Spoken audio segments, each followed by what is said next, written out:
I actually remember the moment when I first became a Gator. I was at my first football game, and I didn't know what I was doing. I hadn't realized yet that you actually sit wherever you wanted, not just where your ticket said. So I sat between these two random people, and the girl on the one side of me, she had this homemade dress that she made. It wasn't very good, Gator material, you know, and she had a stuffed mascot from the other team, and she was ripping it into pieces and yelling in another language the entire game.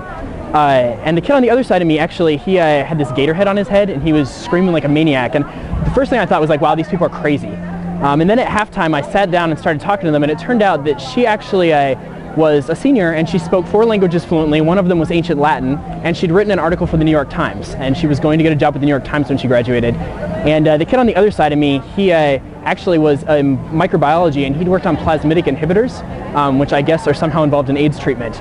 And I remember that was the moment, I think, where I first realized what it really meant to be a Gator. Is you're with the most incredible people you've ever met in your life. They're so smart, they're doing such great things all over the world, and yet they are the most ridiculously spirited, obnoxious people you've ever met too.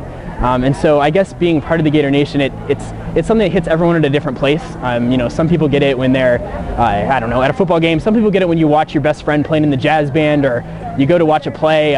But there's a moment that it hits every one of us that you realize what it meant to be a Gator, and you are just so thankful that you had the opportunity to do something like this that ties you to these other incredible people, and I guess really like defines maybe the rest of your life.